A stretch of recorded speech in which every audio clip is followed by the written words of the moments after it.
विवेक को डाउट है सर उसका। तो पूछ ले, क्या डाउट है, पूछ लो। Sir question. तो हम लोग शुरू करने जा रहे हैं hydrogen in atomic consist of.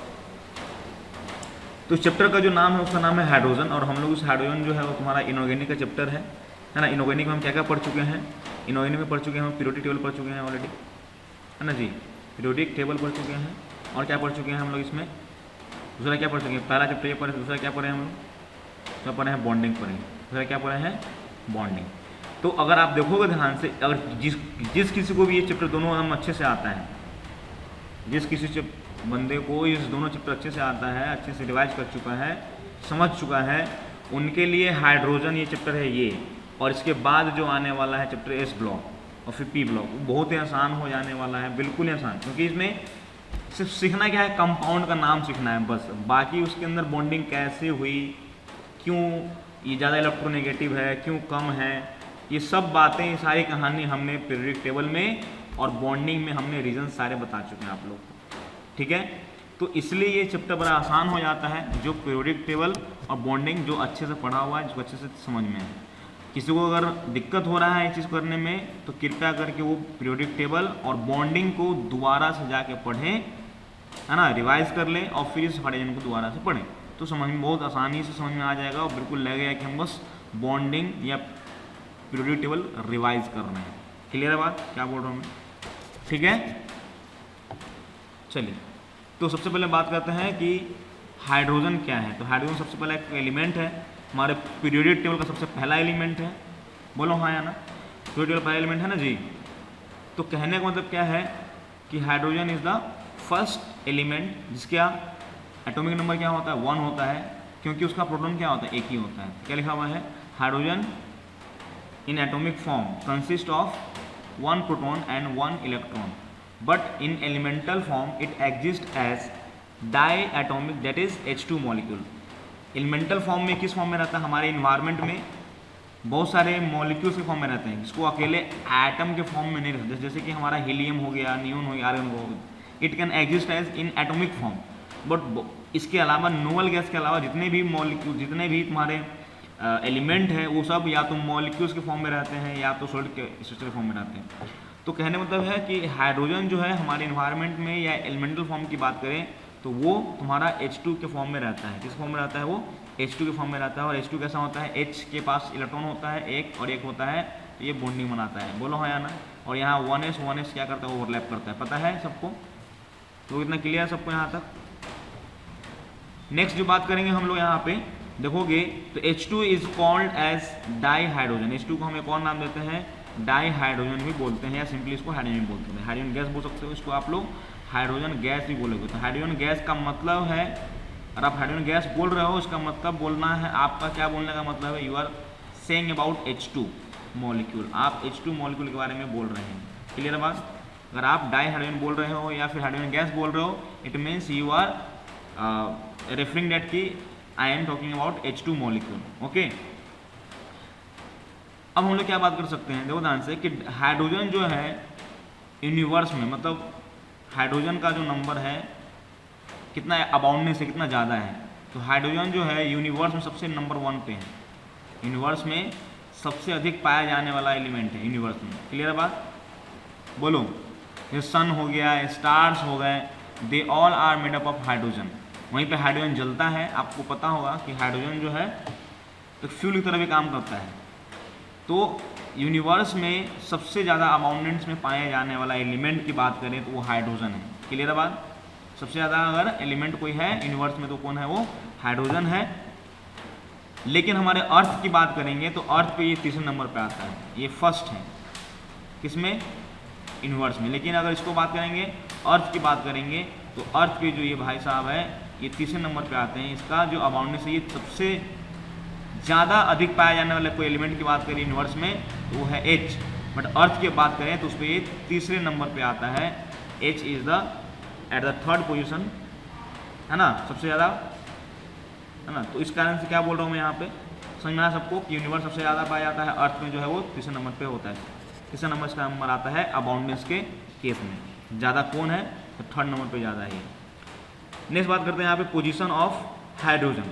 Position of hydrogen जो है पीरियोडिक टेबल में कहाँ रखा रहता है, तो देखा होगा लिथियम के ऊपर रखा रहता है। देखोगे ध्यान से, तो पीरियोडिक टेबल ग्रुप 1 की बात करें तो ग्रुप 1 की अगर बात करें तो ग्रुप 1 के ऊपर रखा रहता है हाइड्रोजन, फिर लिथियम, है ना, फिर सोडियम, फिर पोटासियम, है ना, रुबिडियम, ऐसे लिखा रहता है।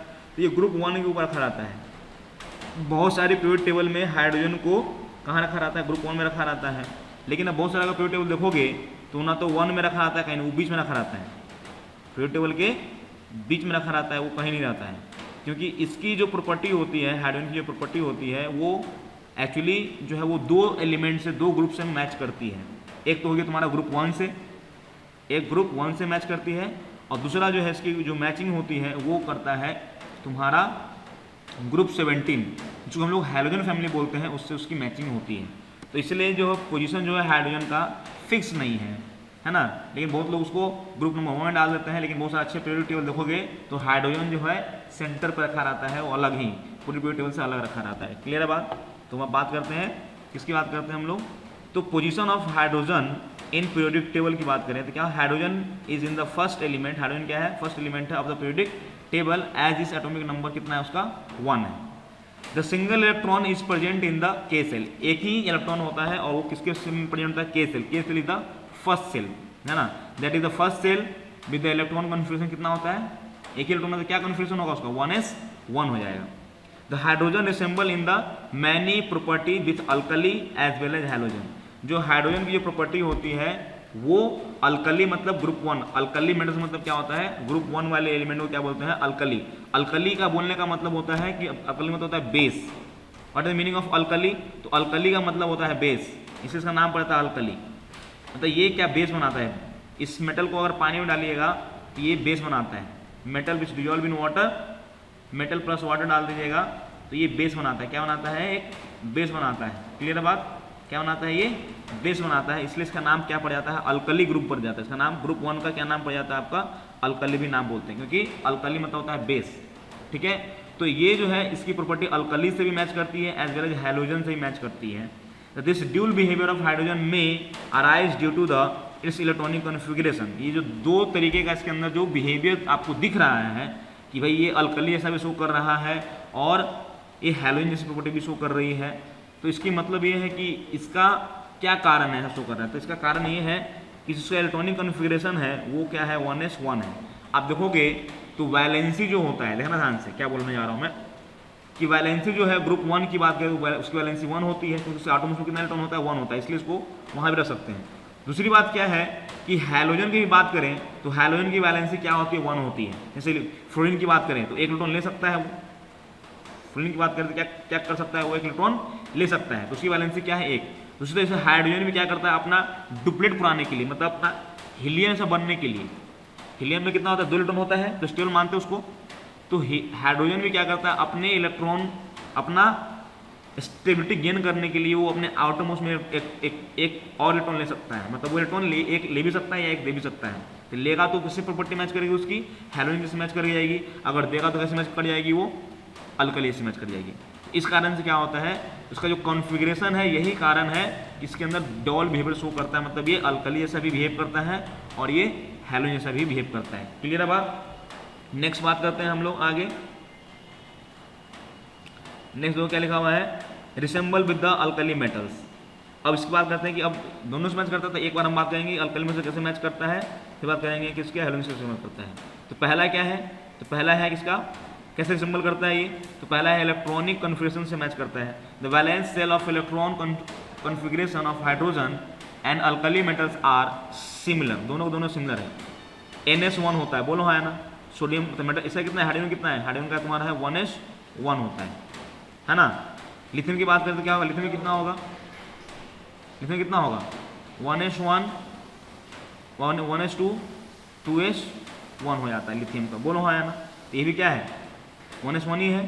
तो कहने मतलब क्या है कि इलेक्ट्रॉनिक कॉन्फ़िगरेशन जो होता है हाइड्रोजन का वो अल्कली मेटल से मैच करता है, सॉरी अल्कली मेटल से क्या करता है, मैच करता है। एक ये भी इसकी रिसेंबल, इसकी सिमिलरिटी होने की एक ये भी कारण है। दूसरे कारण क्या है, formation of unipositive charge, जैसे कि अल्कली मेटल्स क्या बनाता है, सोडियम क्या बनाता है, सोडियम एक इलेक्ट्रॉन उसके क्या बनाता है, Na+ बनाता है। Na+ मतलब एक ही पॉजिटिव चार्ज है तो एक ही क्या बोलते हैं, यूनी बोलेंगे, यूनी मतलब एक।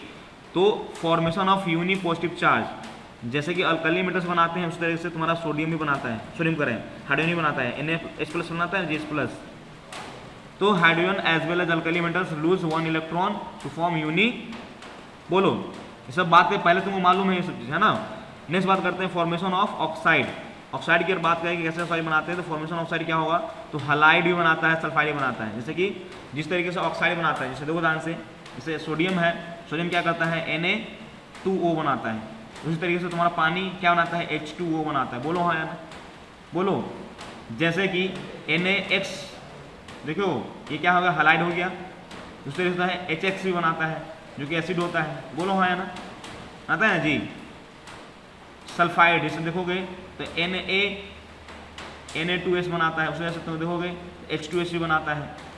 क्लियर है बात, समझ में आया क्या बनाता है, ऑक्साइड भी बनाता है जैसा कि अल्कली मेटल बनाता है वैसा ही ये भी बनाता है। हलाइड भी वैसा ही बनाता है जैसा कि अल्कली मेटल बनाता है।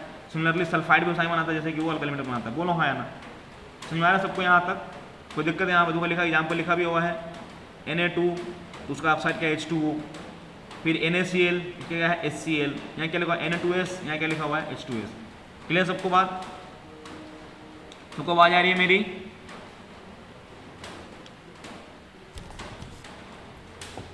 सबको आवाज आ रही है मेरी? Yes yes sir. ठीक है, चलिए नेक्स्ट अब बात करते हैं। जैसे कि अल्कली मेटल के अंदर रिड्यूसिंग टेंडेंसी होती है कि वो किसी को रिड्यूस कर सकता है। What is the meaning of reducing tendency? Reducing मतलब होता है कि आप किसी को इलेक्ट्रॉन दे रहे हैं, किसी को रिड्यूस करना है। तो रिड्यूसिंग कैरेक्टर का मतलब क्या होता है कि आप किसी को, होता है ना कि गेन ऑफ इलेक्ट्रॉन, आप बात करोगे तो गेन ऑफ इलेक्ट्रॉन, और कोई इलेक्ट्रॉन गेन करता है तो वो रिड्यूस हो जाएगा। तो गेन ऑफ इलेक्ट्रॉन को हम लोग क्या बोलते हैं, बोलते हैं रिडक्शन बोलते हैं। क्या बोलते हैं इसको लोग? रिडक्शन बोलते हैं। गेन ऑफ इलेक्ट्रॉन को क्या बोलते हैं हम लोग? रिडक्शन बोलते हैं। तो देखा होगा गेन कोई सामने वाला कब करेगा, जब कोई दे रहा होगा। देने वाला कौन है? देने वाला सोडियम है। सोडियम हो गया, हाइड्रोजन। सोडियम क्या है? मेटल है। तो मेटल की पता है वो इलेक्ट्रोपॉजिटिव एलिमेंट होता है मेटल्स, वो इलेक्ट्रॉन देने की कोशिश करता है हमेशा किसी को। तो किसी को इलेक्ट्रॉन देगा तो उसके अंदर क्या आ गया, उसके अंदर एक रिड्यूसिंग प्रॉपर्टी आ गई, मतलब किसी को रिड्यूस करने वाली प्रॉपर्टी है। बोलो हाँ या ना। तो कहने का मतलब क्या है कि अल्कली मेटल के अंदर एक रिड्यूसिंग कैरेक्टरिस्टिक होता है। सिमिलरली उसी तरह से हाइड्रोजन के अंदर भी एक रिड्यूसिंग कैरेक्टरिस्टिक होता है कि आप उसको क्या कर सकते हैं, हाइड्रोजन को रिड्यूस कर सकते हैं। मतलब हाइड्रोजन क्या करेगा, किसी और को रिड्यूस कर देगा। रिड्यूस कैसे करेगा? अपना इलेक्ट्रॉन दे के क्या करेगा, उसको रिड्यूस कर देगा। क्योंकि जब कोई इलेक्ट्रॉन लेता है तो वो रिड्यूस हो जाता है। क्लियर है बात? तो कहने मतलब क्या है, जैसे कॉपर ऑक्साइड है, देखो ध्यान से क्या लिखा हुआ है यहाँ पे, कॉपर ऑक्साइड। तो क्या करेगा, जब H देंगे इसको तो क्या हो जाएगा, कॉपर जो है H क्या करेगा, H जाके ऑक्सीजन ले लेगा तो क्या बन जाएगा, H2O बन जाएगा। तो क्या कर रहा है ये, किसी से रिमूव कर रहा है ऑक्सीजन। बचपन में पढ़ा हुआ तुमने कि removal of oxygen is reduction.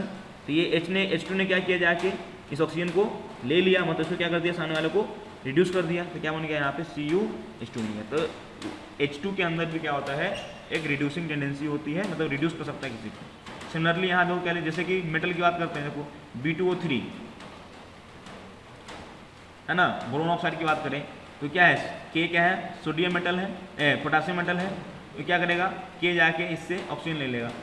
जिस तरीके से हाइड्रोजन जिससे सोडियम पोटासियम ले रहा है ऑक्सीजन, उस तरीके से क्या कर रहा है तुम्हारा हाइड्रोजन भी क्या कर रहा है, ऑक्सीजन ले रहा है। मतलब जिस तरीके से रिड्यूसिंग कैरेक्टरिस्टिक हैलोजन की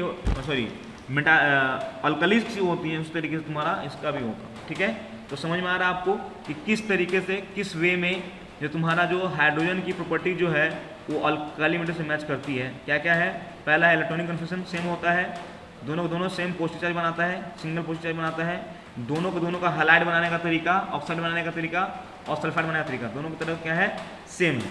सिमिलरली रिड्यूसिंग प्रॉपर्टी भी दोनों की सेम होती है। जैसे हाइड्रोजन भी रिड्यूस करता है ना ऑक्साइड को, जिस तरीके से अल्कली मेटल भी क्या करता है, ऑक्साइड को रिड्यूस करता है। क्लियर है बात? अब बात करते हैं हम लोग कि इसकी प्रॉपर्टी कैसे हैलोजन से कैसे रिसेंबल होती है। ध्यान सुनिएगा, तो हैलोजन रिम से कैसे मैच करती है।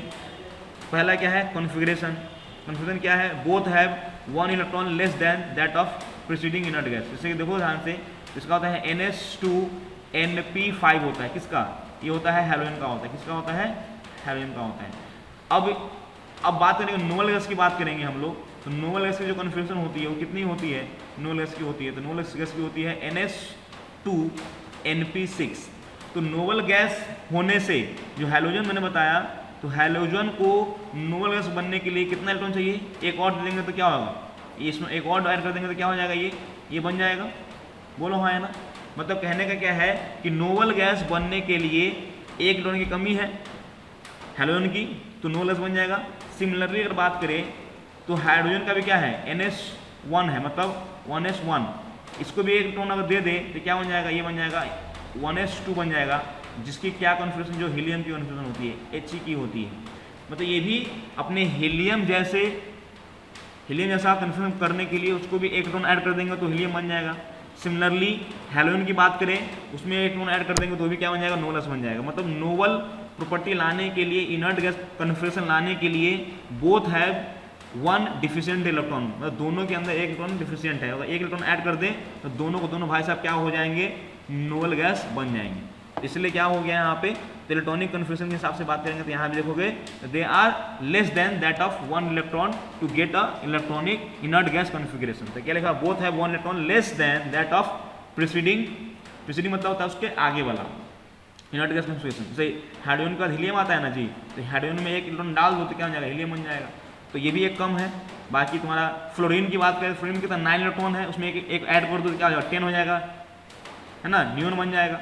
तो कहने मतलब क्या है कि both have one less electron than its preceding inert configuration.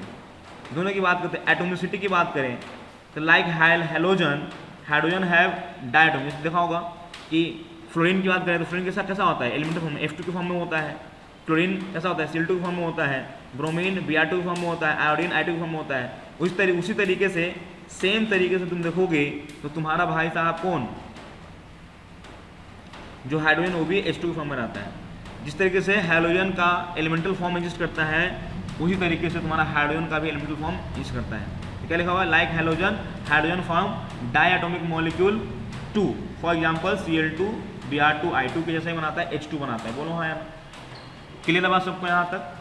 Next बात करते हैं कि उसकी आयोनाइजेशन एनर्जी। आयोनाइजेशन मतलब होता है कि उसके आउटर मोस्ट से इलेक्ट्रॉन निकाल लेना। What is the meaning of ionisation? You are removing outermost electron. एक इलेक्ट्रॉन जो आउटर मोस्ट उसको निकालना है, बाहर निकाल देना है। तो उसमें जो लगेगी एनर्जी, उसमें जो एनर्जी लगेगी उसको क्या बोलते हैं? Ionisation enthalpy. मतलब आप एक मोल एटम के गैसेस एटम से क्या करेंगे? एक इलेक्ट्रॉन बाहर निकालेंगे तो एंथैल्पी बोलेंगे, क्योंकि एंथैल्पी हमेशा किसके लिए डिफाइन होता है? एक मोल के लिए डिफाइन होता है। तो कहने मतलब क्या है कि hydrogen as well as halogen both have high ionisation. देखोगे तो हाइड्रोजन से तुम इलेक्ट्रॉन निकालने बैठोगे, कितना एनर्जी देना पड़ेगा आपको? 1312, मतलब 1312 किलो जूल एनर्जी देना पड़ेगा एक मोल हाइड्रोजन एटम से इलेक्ट्रॉन निकालने के लिए। सिमिलरली देखोगे तो फ्लोरीन की भी बात करोगे तो उसमें भी कितना 1680 के आसपास आता है। फ्लोरीन कितना आता है? 1200। अब तुम्हें पूछेंगे सर फ्लोरीन का ज़्यादा है, फ्लोरीन का कम क्यों है? बोलो। तो फ्लोरीन का ज़्यादा इसलिए है क्योंकि पता है कि डाउन द ग्रुप जो होता है पीरियोडिक टेबल में, ये सब क्वेश्चन, अब ये सब तुम समझना पड़ेगा क्योंकि जिसको पीरियोडिक टेबल आता होगा वो समझ जाएगा। क्यों समझ जाएगा यहाँ पे? इलेक्ट्रोनेगेटिविटी ज़्यादा है, क्योंकि डाउन द ग्रुप आने से क्या होता है, जो होता है आयनाइजेशन एनर्जी घटता है। ट्रेंड याद करोगे तो समझ में आएगा कि डाउन द ग्रुप जब आते हैं तो आयोनाइजेशन एनर्जी क्या होती है? डिक्रीज करती है। तो F ऊपर है, क्लोरीन नीचे है, और F जो है सबसे ज़्यादा इलेक्ट्रोनेगेटिव में आता है तो अपने इलेक्ट्रॉन लूज नहीं करना चाह रहा है वो। तो देखोगे तो फ्लोरीन क्लोरीन है ना, इसके जैसा ही हाइड्रोजन का भी क्या है? आयोनाइजेशन एनर्जी है। मतलब ये सेम टू सेम इसके जैसा लगभग सेम बोलेंगे ना इसको। जिससे देखो क्लोरीन की बात करें तो रिसेंबल करता है, मतलब आयोनाइजेशन एंथैल्पी जो होता है वो भी दोनों का हाई होता है। मतलब हाइड्रोजन की बात कर लो या फिर हैलोजन की बात कर लो, आयोनाइजेशन एंथैल्पी जो होती है, मतलब एक इलेक्ट्रॉन निकालने में जो एनर्जी का जो खपत होता है लगभग बहुत ज़्यादा होता है और मैच करता है उसको हैलोजन फैमिली से मैच करता है। ठीक है, समझ में आ गया? दूसरी बात क्या है?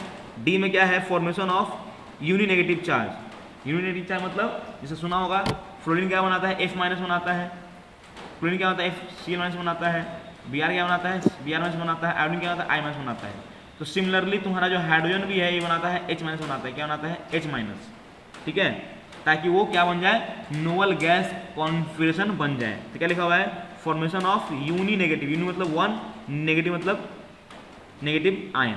तो both hydrogen as well as क्या लिखा हुआ है? Hydrogen both have tendency to gain one electron to form uninegative ion. So as to have the nearest noble gas configuration, मतलब अपना जो इसके बाद वाला जो नोबल गैस है उसके ऐसा कन्फ्यूजन करने के लिए वो यूनि नेगेटिव चार्ज बनाता है, नेगेटिव आयंस बनाता है। ठीक है, डी भी समझ में आ गया। ई की बात करते हैं, देखो ध्यान से, तो formation of halide, sorry formation halide नहीं, formation of hydride and covalent compound. जैसे कि आप देखा होगा कि नॉन मेटल के अंदर क्या होता है, कोवैलेंट कंपाउंड बनाने की प्रॉपर्टी होती है। मैंने बताया था कि non metals are forming covalent compound, non metals have tendency to form ionic compound, metal form metallic compound. बोलो, बताया था इस बात को। तो कहने मतलब जिस तरीके से हैलोजन जो है उसके अंदर प्रॉपर्टी होती है कि वो कोवैलेंट कंपाउंड बनाए, सिमिलरली जो हाइड्रोजन होता है उसके अंदर भी देखोगे तो कोवैलेंट कंपाउंड बनाने की प्रॉपर्टी होती है। जैसे कि H2O तो क्या है, कोवैलेंट कंपाउंड बनाता है। बट तुम बात करोगे N2O तो वो आयनिक कंपाउंड है। दो ध्यान से इसकी बात करें कि N2O की बात करें तो दिस इज आयनिक कंपाउंड, लेकिन अगर तुम H2O की बात करोगे तो this is covalent compound. Ionic compound है लेकिन ये क्या है, कोवैलेंट कंपाउंड है। तो कहने का मतलब क्या है कि जिस तरीके से नॉन मेटल की प्रॉपर्टी होती है, जैसे कि हैलोजन की प्रॉपर्टी होती है कोवैलेंट कंपाउंड बनाने की, सिमिलरली आप देखोगे तो हाइड्रोजन की भी प्रॉपर्टी होती है कि वो भी क्या बनाता है, वो भी कोवैलेंट कंपाउंड बनाता है। जैसे देखो ध्यान से, तो क्या लिखा हुआ है, हाइड्रोजन, क्या लिखा हुआ है, hydrogen as well as halogen combine with element, अपने एलिमेंट कोई और एलिमेंट से, टू फॉर्म हाइड्राइड, क्या बनाता है, हाइड्राइड बनाता है, and the large number of covalent compound, और large number of covalent compound बनाता है। क्लियर बात क्या बोल रहा हूं मैं? जैसे कि देखो ध्यान से, फॉर एग्जाम्पल CCl4 बनाता है, CCl4 उसी तरह से क्या होगा, CH4 बनाता है। देखो ये मीथेन हो गया, Cl भी हो गया, SiCl4 SiH4, NaCl NaH, ये आयनिक हुआ लेकिन ये क्या होगा, कोवैलेंट हो जाए।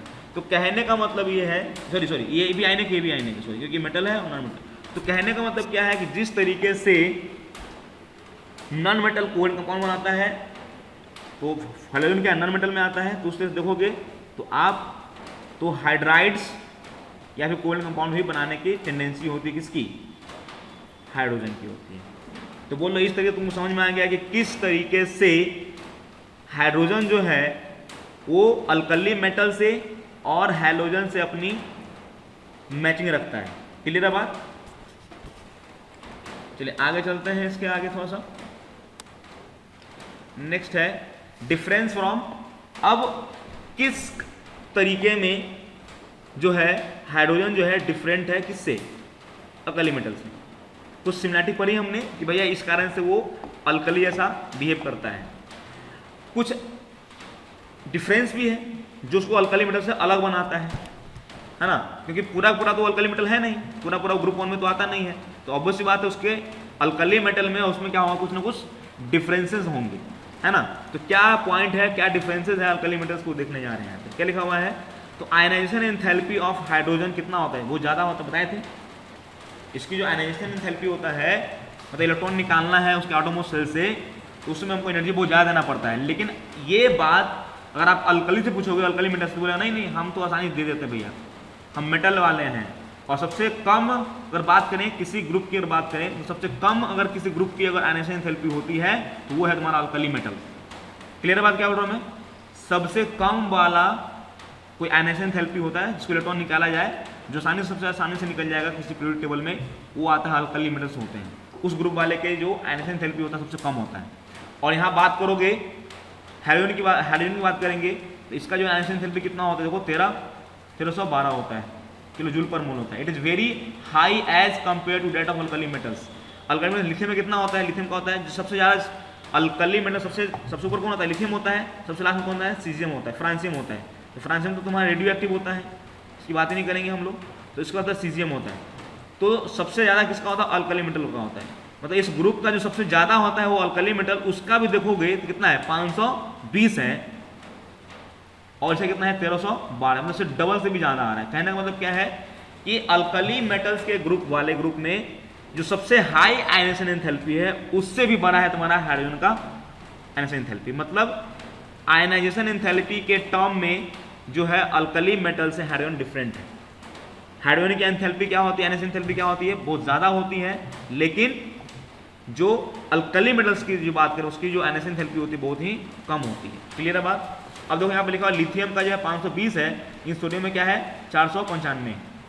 इसको कंपेयर करोगे तो सोडियम में कम आ रहा है। क्यों कम आ रहा है? क्योंकि हमें पता है कि डाउन द ग्रुप आने से क्या होता है, आयनाइजेशन एंथैल्पी कम हो जाती है। क्यों कम होती है? क्योंकि साइज जो होता है बढ़ जाता है। साइज बढ़ जाता है तो क्या होता है, प्रोटॉन का जो अट्रैक्शन है उसके आउटरमोस्ट इलेक्ट्रॉन पे वो कम हो जाता है, क्योंकि दूरी ज़्यादा हो जाएगी। तुमने पढ़ा होगा भी इलेक्ट्रोस्टैटिक में कि दो चार्ज के बीच में अगर डिस्टेंस बढ़ा दें तो फोर्स कम हो जाता है। तो जैसे जैसे रेडियस बढ़ेगा एटम का तो प्रोटॉन का अट्रैक्शन जो है उसके आउटरमोस्ट इलेक्ट्रॉन पे क्या कम हो जाएगा। तो लिथियम का जो इलेक्ट्रॉन है वो थर्ड सेल में है और सोडियम का थर्ड सेल में है, लिथियम किस में है, सेकंड सेल में है। तो सेकंड सेल से निकालना मुश्किल होगा as compare to third shell. दूसरा क्या है डिफरेंस कि alkali metals possess metallic character. Alkali metals के अंदर क्या है, मेटालिक प्रॉपर्टी होती है, मेटालिक कैरेक्टर होता है, लेकिन हैलोजन के पास मेटालिक कैरेक्टर नहीं होता है। मेटालिक कैरेक्टर मतलब इलेक्ट्रॉन लूज करने की टेंडेंसी, कंडक्टिंग होने की टेंडेंसी, मतलब कंडक्टिंग होता है, मेटालिक बॉन्ड बनाता है। लेकिन हाइड्रोजन जो है उसके अंदर मेटालिक कैरेक्टर, मेटालिक कैरेक्टर में बहुत सारा होता है। मेटालिक मतलब बेस बनाता है, मेटालिक क्या बनाता है, मेटल क्या बनाता है, बेस बनाता है। ये मेटालिक कैरेक्टर है, बेस बनाता है, इलेक्ट्रॉन लूज करता है ना, इलेक्ट्रो पॉजिटिव होता है। इस तरह से बात करेंगे हम लोग। तो मेटालिक कैरेक्टर जो होता है अल्कली मेटल में होता है, बट हाइड्रोजन में ये नहीं होता है under normal condition. Same condition की बात करें तो सेम कंडीशन में जो अल्कली मेटल होगा उसके अंदर मेटालिक कैरेक्टर होगा, बट हाइड्रोजन के अंदर नहीं होगा। समझ में आया बात? दूसरा डिफरेंस समझ में आया।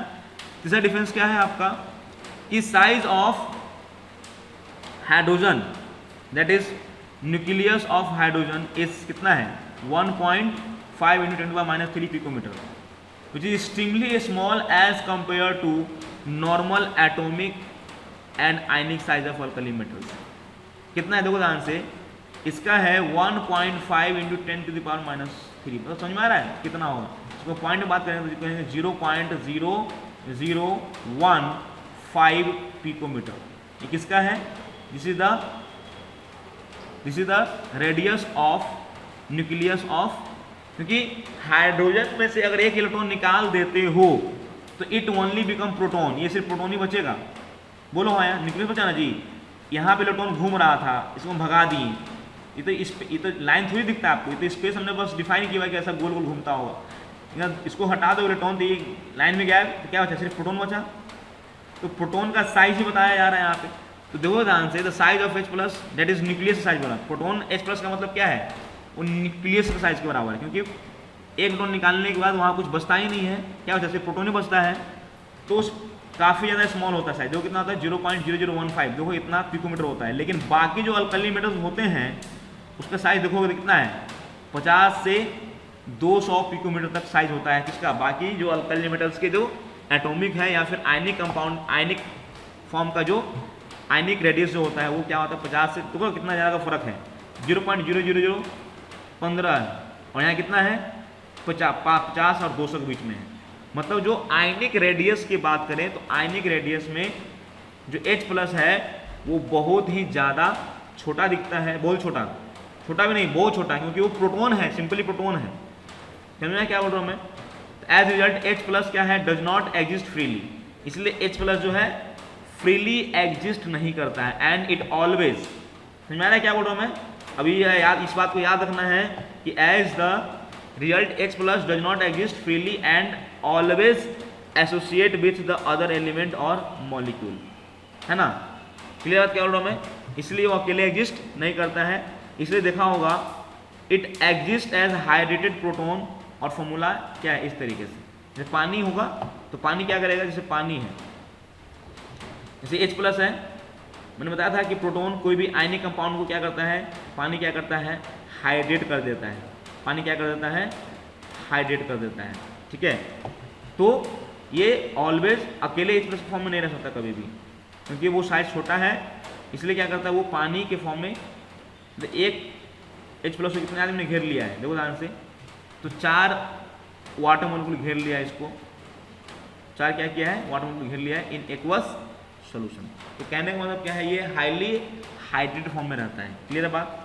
तो ये डिफरेंस आ गया किसके बीच में, आपका अल्कली मेटल और हाइड्रोजन के बीच में। अब बात करते हैं डिफरेंस किसके बीच में, हैलोजन से।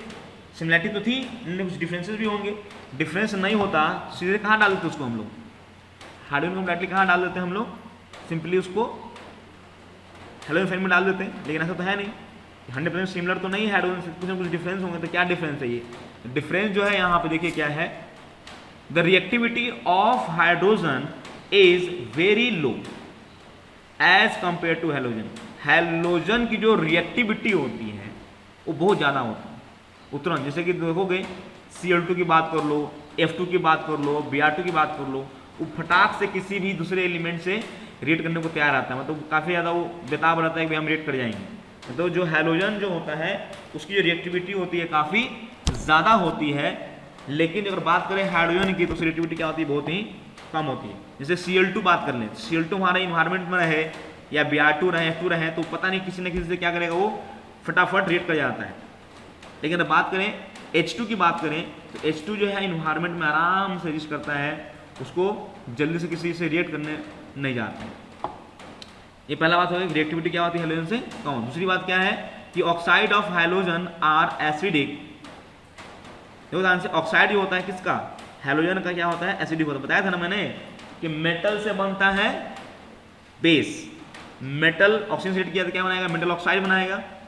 उस मेटल ऑक्साइड क्या है, पानी में डालो तो क्या बनेगा, बेस बनाएगा। सिमिलरली अगर नॉन मेटल को ऑक्सीजन से करवाओ तो क्या बनाएगा, नॉन मेटलिक ऑक्साइड बनाएगा। और उस नॉन मेटल को अगर पानी में डाल दोगे तो बन जाएगा एसिड बन जाता है। बताए थे, जैसे कि देखो बताया था हम लोग, एस क्या है, S is non metal, SO2 क्या है, ऑक्साइड है, तो पानी में डाल दो तो क्या बन जाएगा, ये बन जाता है तुम्हारा क्या, H2SO3 बन जाएगा। एक गैस होता है SO3 गैस होता है, उसको तुम अगर पानी में डाल दोगे तो क्या बन जाएगा, ये H2SO4 हो जाएगा। तो यही कारण है जो एसिड रेन होता है, देखा होगा आप लोग, एसिड रेन का यही कारण है कि हमारे इन्वायरमेंट में क्या SO2 गैस है, SO3 गैस है, वो पानी में जाकर वर्षा में मिल जाता है और वापस जब जमीन में गिरता है तो वो एसिड रेन की फॉर्म में आता है। तो कहने मतलब क्या है कि ऑक्साइड जो है किसका, हैलोजन का ऑक्साइड होता है, वो एसिडिक नेचर का होता है। लेकिन अगर बात करें हाइड्रोजन का बात करें तो हाइड्रोजन का ऑक्साइड कौन होता है भाई, तो हाइड्रोजन का ऑक्साइड जो होता है वो होता है H2O। H2O कैसा होता है, न्यूट्रल होता है। H2O ना तो एसिडिक होता है ना तो H2O क्या होता है, बेस होता है, वो क्या होता है, न्यूट्रल होता है। तो ये है डिफरेंसेस किसके बीच में, समझ में आ रहा है, यहाँ तक समझ में आया, सबको समझ में आ गया कि क्या सिमिलरिटीज है अल्कली से, क्या डिफरेंसेज है अल्कली से, क्या सिमिलरिटी है हैलोजन से, क्या डिफरेंसेज है हैलोजन से। बोलो यहाँ तक वो क्लियर हो गया है, कोई दिक्कत यहाँ तक किसी को? Yes sir. नेक्स्ट बात करते हैं थोड़ा सा हम लोग, अब हम लोग चलते हैं कहानी, मेन चैप्टर का नाम क्या है, हाइड्रोजन। तो उसकी बात करते हैं कि हाइड्रोजन की बात क्या है। तो अब बात करेंगे हाइड्रोजन की, तो डाई हाइड्रोजन की बात करेंगे सबसे पहले। तो हाइड्रोजन के एक एक कंपाउंड की बात करना शुरू कर देंगे हम लोग कि हाइड्रोजन से बना हुआ एक कंपाउंड क्या होगा, इसका क्या प्रॉपर्टी होगा, उसका क्या प्रॉपर्टी होगा। तो यही है कि हाइड्रोजन से बने हुए कंपाउंड मॉलिक्यूल्स के बारे में बात करेंगे। तो डाई हाइड्रोजन देखो ध्यान से, तो उसको बात करेंगे तो क्या है, ऑकरेंस क्या होता है, क्या लिखा हुआ देखो ध्यान से, it is the most abundant element of the universe. सबसे ज़्यादा पाया जाने वाला कोई एलिमेंट है तो वो हाइड्रोजन है, किसमें, यूनिवर्स में। 70% ऑफ टोटल मास, मतलब ये अंदाज़ा लगाया गया है कि जितना यूनिवर्स है उसका 70% मास जो है वो क्या है, हाइड्रोजन है। But it is much less abundant element, कितना लिखा हुआ है, 0.15 by mass earth, due to light nature. Light nature के चक्कर में क्या है, इसका परसेंटेज है बहुत ही कम है यहाँ। It combined form, it constituted कितना है, 15%। मतलब एलिमेंटल फॉर्म की बात कर दो ध्यान से, यहाँ पे ये नहीं सब मैंने बोला सर, आपने बोला 3rd नंबर पे आता है सर। तो हाइड्रोजन किसकी बात की, हाइड्रोजन का जो एलिमेंटल फॉर्म है, एलिमेंटल फॉर्म है वो आपका 0.15% है, मतलब H2 की बात कर रहे हैं।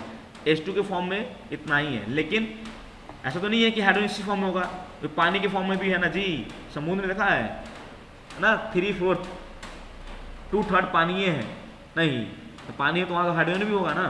तो कंबाइंड फॉर्म में भी क्या होगा, हाइड्रोजन होगा। क्या बोल रहे हैं, it in combined form it constituted कितना है, 15% of the earth crust and the ocean. समझ में आ रहा है क्या बोल रहा हूँ मैं?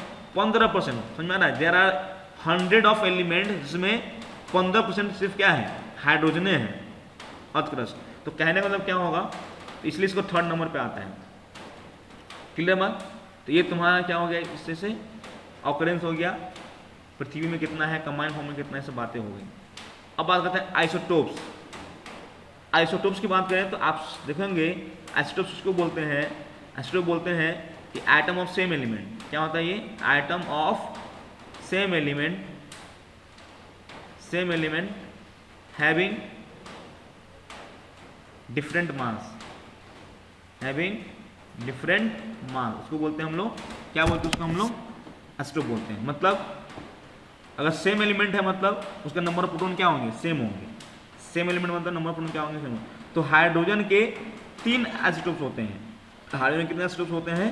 3 होते हैं जनरली। एक का नाम क्या है? एक का नाम होता है प्रोटियम बोलते हैं उसको। इसमें क्या होता है, एक प्रोटॉन होता है और एक इलेक्ट्रॉन होता है, मतलब एक प्रोटॉन और एक इलेक्ट्रॉन, ठीक है। न्यूट्रॉन इसके अंदर नहीं होता। दूसरी बात करें ड्यूटेरियम की बात करें, इसमें एक प्रोटॉन होता है, एक न्यूट्रॉन होता है और एक प्रोटॉन होता है, मतलब इसके अंदर एक प्रोटॉन भी होता है। मतलब इसके न्यूक्लियस की बात करें, इसके न्यूक्लियस में एक प्रोटॉन भी होगा, एक न्यूट्रॉन भी होगा। यहाँ इसके न्यूक्लियस में सिर्फ क्या होगा, सिर्फ प्रोटॉन होगा। ओके, ड्यूटेरियम इसको डी से करते हैं रिप्रेजेंट। क्या किससे करते हैं रिप्रेजेंट इसको? डी से। एक होता है ट्रिटियम, एक होता है ट्रिटियम। ट्रिटियम में क्या होता है, इसके न्यूक्लियस में 2 न्यूट्रॉन होंगे और एक होंगे प्रोटॉन, क्योंकि प्रोटॉन को सेम ही रहना चाहिए, क्योंकि प्रोटॉन बदलेगा तो एलिमेंट बदल जाएगा, ठीक है। उसको हम लोग टी से रिप्रेजेंट करते हैं। The difference from one another by the number of neutron, ये दूसरे किस में डिफरेंट करते हैं? नंबर ऑफ न्यूट्रॉन से। यहाँ एक भी नहीं है, यहाँ इतना एक न्यूट्रॉन है, यहाँ कितना है, 2 न्यूट्रॉन है, बस। प्रोटोनियम क्या लिखा हुआ है? Protium has no neutron, deuterium has, deuterium को हम लोग बोलते हैं हेवी बोलते हैं, ड्यूटेरियम को क्या बोलते हैं? हेवी हाइड्रोजन बोलते हैं। एंड वन इज ट्रिटियम, उसका 2 न्यूट्रॉन होता है न्यूक्लियस में। और जनरली जो ट्रिटियम होता है वो रेडियो एक्टिव होता है। ट्रिटियम जो होगा वो कैसा होगा? रेडियो एक्टिव एलिमेंट होगा। क्लियर है बात? वो डिकम्पोज कर रहा होता है, ठीक। बोलो, यहां से वो क्लियर हो गया? चलो तो आज तो यहाँ तक रहने देते हैं, इसके आगे फिर हम लोग बात करते हैं नेक्स्ट क्लास में।